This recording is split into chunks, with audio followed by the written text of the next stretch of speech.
Começando mais um vídeo do canal aqui para vocês. Hoje eu vou ser direto, vou falar de um filme que eu vi há pouco tempo e que eu considero um dos mais difíceis que eu já avaliei até hoje, tá? E hoje a gente vai falar de Compliance, ou Obediência, o título em português. Lembrando que esse vídeo vai ter spoilers, tá? Então se você não viu esse filme ainda, corre para assistir e depois volta aqui. Ou se você não tem problema com spoilers, continua aqui com a gente que vamos entrar em detalhes sobre essa produção. Bom, Compliance é um filme de 2013, dirigido pelo Craig Zobel, mas afinal sobre o que se trata esse filme? Bom, Compliance ele acompanha uma funcionária de um restaurante de fast food nos Estados Unidos, que ela recebe a ligação de um cara que se identifica como policial. Esse cara pede para falar com a gerente da lanchonete, e a gerente, ela atende o cara, né? O cara se identifica como policial e tudo mais, a gerente acredita. E ele fala que recebeu na delegacia uma mulher, que é cliente da lanchonete, que ela está acusando essa funcionária de ter roubado a carteira dela nesse período que ela foi na lanchonete. O cara fala o seguinte, ó, imagino que a lanchonete aí deve estar tendo uma grande movimentação de clientes e tudo mais, e a gente pode tentar resolver essa situação de um jeito mais pacífico, para evitar tumulto.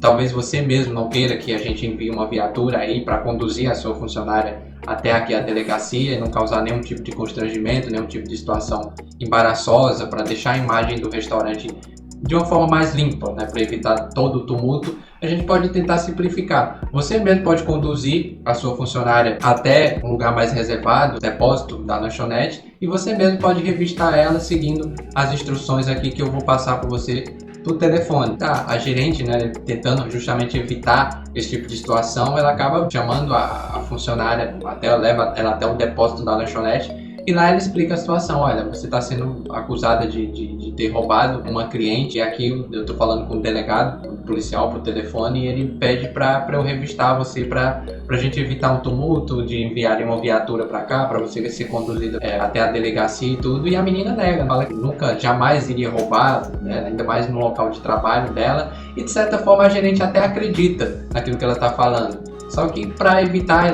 uma situação, né, de enviarem a polícia até lá, ela fala, tudo bem, olha, eu até acredito em você, mas eu preciso te revistar aqui pra gente acabar logo com essa situação toda, né? E aí a menina acaba acatando, né? Acaba ocorrendo ali um certo constrangimento entre as duas, só que a gerente vai lá, faz a revista na menina, não encontra nada, né, na funcionária, e aí fala pro policial, olha, eu já revistei ela aqui, não encontrei nada, e agora o que a gente pode fazer? O policial não se contenta com isso, né? O cara que se diz ser policial, ele não se contenta só com aquela situação, ele pede pra ir além, né? Fala, olha, não, mas você tem que revistar ela direito. Você tem que tirar a roupa dela, revistar as partes íntimas, que ela pode ter escondido o dinheiro, a carteira, nas partes íntimas também. E aí fica aquele constrangimento ainda maior. A menina meio que fica um pouco ressabiada com aquilo, mas a gerente também, né? Mas aí as duas acabam cedendo àquela situação, a gerente acaba revistando ela assim, de uma forma mais fria, né? Mas acaba acatando o que o policial pede, o que o homem pede pelo telefone. Mas a situação não para por aí, ela vai se aprofundando cada vez mais. Porque o policial fala, olha, mas você tem que deixar alguém vigiando ela, né? Você tem que deixar algum homem aí vigiando ela, porque se ela tentar alguma coisa, pode pegar em flagrante e alguma coisa desse tipo. A gerente acaba deixando um funcionário para ficar de olho na menina, na funcionária, e ele pega o telefone nesse funcionário, ele começa a conversar com o cara que diz ser policial. Aí o policial vai dando as orientações para ele, de revistar ela novamente e tudo mais. Só que aí a menina já tá sem roupa, né? E o cara ele não quer participar, os dois são amigos, né? Ele fala, olha, desculpa, eu não vou participar disso e tudo mais. E aí o policial tenta até ameaçar ele, mas ele fala, não vou participar disso, não quero cooperar com esse tipo de coisa. Ele acaba não participando. No fim das contas, acaba sendo o noivo da gerente que chega lá na lanchonete, e aí ela acaba deixando ele sendo responsável por vigiar a funcionária e revistar ela novamente, quando o policial pede novamente que ele reviste ela. E a situação acaba ficando mais pesada a partir desse momento, porque a gerente acaba voltando, né, pra lanchonete para atender os clientes e tudo mais. O cara, ele recebe ordens do policial para abusar da funcionária. E aí o cara, ele não quer de forma alguma fazer aquele tipo de coisa. Só que aí o policial faz todo um jogo psicológico, começa a ameaçar ele também, e também a menina, porque ela não quer fazer aquilo, né, de forma alguma. Mas aí o policial acaba também fazendo um jogo psicológico com ela, falando que se ela não cooperar, ele já puxou a ficha dela, viu que ela tem um irmão que tem problema com drogas e tudo mais, e a menina sabe, não, meu irmão ele não tem nenhum problema com droga. Só que ela acaba cedendo àquela situação também, e acaba deixando com que o noivo, né, da gerente acabe abusando dela. E é que a situação começa a ficar bem pesada e fugir realmente do controle. O homem chega a um ponto também que ele também não quer mais participar daquilo, ele fica meio atordoado com aquela situação, a menina também, lógico, ela fica destruída com tudo aquilo, né, e aí o cara vai embora e o policial não desiste, né, ele passa um telefone novamente pra gerente e ele fala, olha, você tem que deixar algum homem de olho nela aí, pra vigiar ela, não deixar que nada aconteça, que ela esconda essas coisas aí, que a gente tem provas aqui de que ela fez isso, então você não pode deixar ela sozinha. Acaba chegando um amigo da gerente no restaurante, a gerente coloca ele pra ficar de olho na menina, ele pega o telefone, o policial também começa a passar instruções pra ele, né? Pra ele revistar a menina e tudo mais, ele fala, não vou fazer isso. O estado da menina aqui, como é que tá, não vou participar desse tipo de coisa. E aí o policial vai lá e chantageia ele, né? E ameaça ele, olha, se você não cooperar com as autoridades, você vai sofrer as consequências também. E aí o cara peita, né? O cara fala, não, então, se eu tiver que ser preso por conta disso, eu vou ser preso, mas eu não vou participar, isso aqui tá errado. E ele chega e fala pra gerente também, né? Chega e fala, olha, isso aqui tá errado. Você conferiu se esse cara que tá ao telefone realmente é o policial, é quem ele diz que é. Só nesse momento, já no final do filme, acende a luz, né? Acende a lâmpada pra gerente, que ela fala, mas será que esse cara é mesmo o policial? Ela vai, desliga o telefone e liga pra delegacia. Somente no final do filme. E ela descobre que na verdade não. Um amigo dela, policial lá na delegacia, fala, não, aqui a gente não tem nenhuma denúncia de que alguma funcionária sua cometeu algum tipo de roubo, a gente não tá sabendo de nada disso. Aí é simplesmente a partir daí que ela decide chamar a polícia, as autoridades para assumir a investigação e revelar tudo o que aconteceu. E assim, a partir da metade do filme, né, o espectador ele já sabe que aquilo ali se trata de um trote. O homem que está ao telefone, ele não é nenhum policial, não é nenhum delegado, nada disso. É somente um homem comum que está na casa dele, se divertindo com toda aquela situação, né? Um cara que tem um grande poder de persuasão para fazer todos eles cometerem todo esse tipo de abuso com a menina, com a funcionária, mas é um cara comum e a gente já sabe. Quando chega o desfecho, né, que somente no desfecho a gente vê que os personagens eles se tocam, é que você fica meio que revoltado com aquela situação. Você tá pronto ali para detonar o filme, porque você fala, pô, como é que isso pode ter acontecido? Como é que você pode ter personagens tão ingênuos? Pô, é uma situação que poderia ser resolvida de uma forma muito fácil, né? Por que a gerente ela não teve a ideia de ligar para a polícia bem antes disso? E somente no final que ela se tocou de toda aquela situação. Mas inclusive no final do filme você tem, né, toda a investigação. O cara a polícia acaba descobrindo que ele fez ligações, que ele passou trote para dezenas de outros funcionários de lanchonetes nos Estados Unidos. E aí a polícia acaba fechando o cerco e prendendo o cara. E na entrevista, né, no interrogatório que a polícia faz com a gerente da lanchonete, com o noivo dela e com a menina também que sofreu todos esses abusos, né, eles perguntam para eles por que eles fizeram tudo aquilo. Se era uma coisa que poderia ser resolvida de uma forma mais fácil, né? Por que eles não se tocaram disso antes? E eles parece que não tem resposta para aquilo. Eles ficam muito reticentes, muito hesitantes. Eles não sabem responder por que eles não se tocaram antes, que aquela situação era tudo um trote, né? Era tudo uma farsa. E aí, por toda essa situação, quando você termina o filme, você poderia considerar simplesmente que esse é um filme descartável, que é um filme que muita coisa não faz sentido, que muita coisa não tem lógica, né? Que os personagens foram ingênuos demais com aquela situação. Mas aí é que vem o grande X da questão. Essa é uma história real, exatamente, essa é uma história real. No começo dos anos 2000, um homem, né, ele deu realmente esse trote para cerca de 70 funcionários, ele enganou cerca de 70 funcionários desse tipo de lanchonete fast food nos Estados Unidos. E é justamente por isso que esse é um filme muito difícil de ser avaliado, justamente por ser uma história real.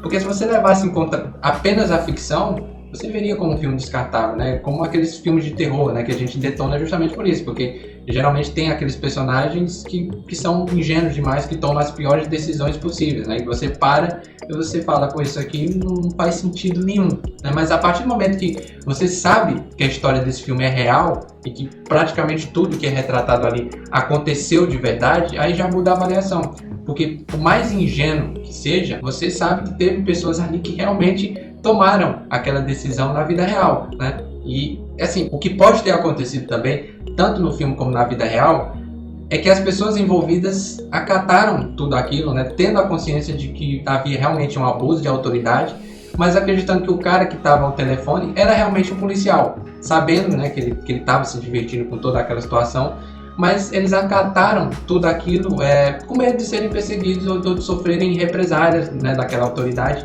mesmo sabendo que era errado aquilo que ele estava fazendo. E o filme discute justamente essa irracionalidade das pessoas, essa obediência irracional das pessoas, essa subordinação automática que o ser humano tem perante uma figura de autoridade, né? Porque além dos trotes, existem muitos golpes que acontecem justamente dessa forma. Os bandidos enganarem outras pessoas, invadirem casas, somente por se apresentarem como autoridade. Será que você hoje mesmo, agora mesmo, você não deixaria entrar na sua casa um homem estranho que se identificasse como fiscal da prefeitura ou um policial somente por estar usando uma farda? E às vezes existem casos bem piores, né, que envolvem violência mesmo, abuso, como desse próprio filme, e que tem início por causa dessa subordinação das pessoas por alguém que se identifica como uma autoridade. E pelo que eu pesquisei da história real do filme, a gerente do restaurante ela foi condenada a 1 ano de prisão e processou o McDonald's, né, que era a lanchonete onde eles trabalhavam.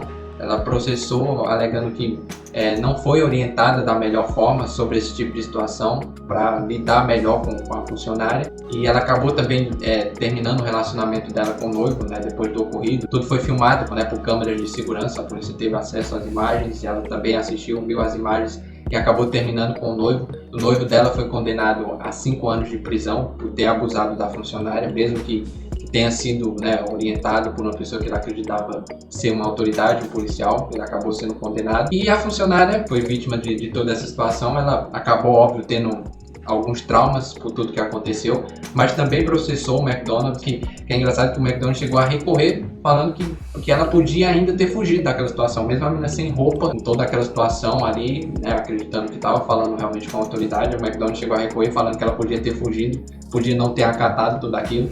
Mas óbvio que a justiça também não acatou esse pedido. E essa funcionária que sofreu esses abusos, ela recebeu também uma indenização de 6 milhões de dólares. Só que o mais bizarro desse caso é que o cara que passou o trote, não só para essa lanchonete, mas para cerca de outras 70, ele foi absolvido, tá?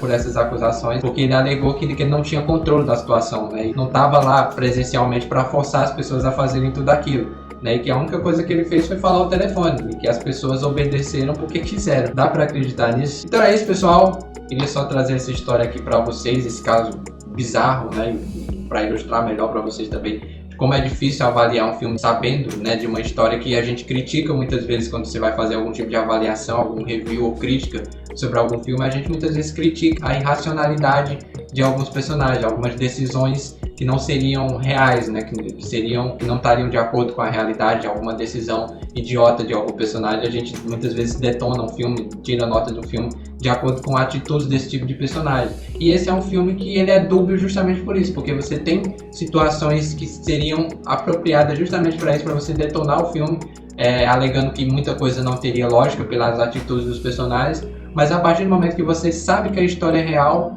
aí você entra nesse conflito, né, de que aquilo é um argumento que você usaria para detonar o filme, mas que aconteceu na vida real. E aí, como é que você avalia isso, né? Então deixa a critério de vocês aí nos comentários. Vocês podem deixar aí falando o que vocês acharam desse filme, se vocês já assistiram ou não, se vocês já conheciam essa história, também o que vocês acharam, de como é que esse filme pode ser avaliado dessa forma. Mas é isso, valeu, um abraço e até a próxima.